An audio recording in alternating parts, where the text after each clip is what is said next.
from working so closely with folks like these incredible leaders, what have you learned? Yeah, so I would say definitely Elon runs his companies in an extremely unique style. I don't actually think that people appreciate how unique it is. You sort of like even read about it and so much, you don't understand it, I think. It's like even hard to describe. I don't even know where to start, but it's like a very unique, different thing. Like I like to say that he runs the biggest startups. And I think it's just, I don't even know basically like how to describe it. It almost feels like it's a longer sort of thing that I have to think through. But well, number one is like, so he likes very small, strong, highly technical teams. So that's number one. So I would say at companies by default, they sort of like the teams grow and they get large. Elon was always like a force against growth. I would have to work and expend effort to hire people. I would have to like basically plead to hire people. And then the other thing is that big companies, usually you want, it's really hard to get rid of low performers. And I think Elon is very friendly to, by default, getting rid of low performers. So I actually had to fight for people to keep them on the team because he would by default want to remove people. And so that's one thing. So keep a small, strong, highly technical team. No middle management that is kind of like non-technical for sure. So that's number one. Number two is kind of like the vibes of how everything runs and how it feels when he sort of like walks into the office. He wants it to be a vibrant place. People are walking around, they're pacing around, they're working on exciting stuff, they're charting something, they're coding. You know, he doesn't like stagnation. He doesn't like for it to look that way. He doesn't like large meetings. He always encourages people to like leave meetings if they're not being useful. So actually, you do see this, or it's a large meeting, and if you're not contributing and you're not learning, just walk out.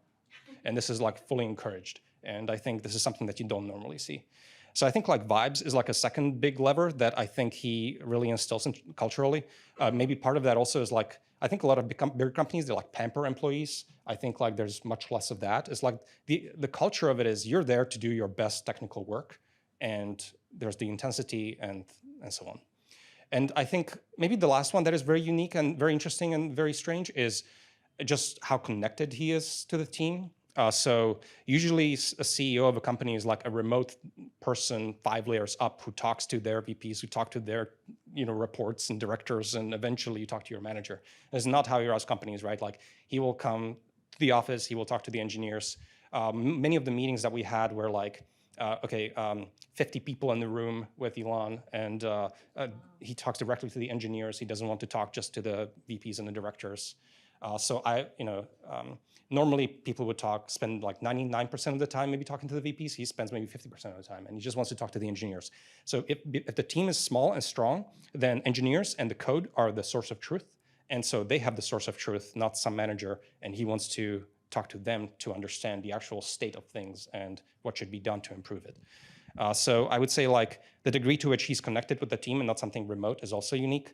And also just like his large hammer and his willingness to exercise it within the organization. So maybe if he talks to the engineers and they bring up that, what's blocking you? Okay, I don't have enough GPUs to run my thing. And he's like, oh, okay. And if he hears that twice, he's gonna be like, okay, this is a problem. So like, what is our timeline? And when you don't have satisfying answers, he's like, okay, I want to talk to the person in charge of the GPU cluster. And like someone dials the phone and he's just like, okay, double the cluster right now. Like let's have a meeting tomorrow. From now on, send me daily updates until the cluster is twice the size.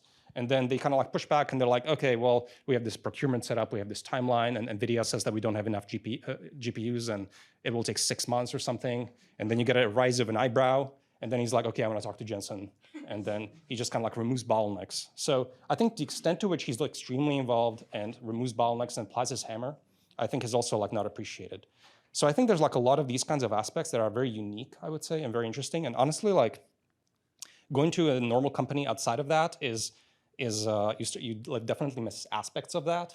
And so I think, yeah, that's maybe that's a long rant, but that's just kind of like, I don't think I hit on all the points, but it is a very unique thing, and it's very interesting. And yeah, I guess that's my rant.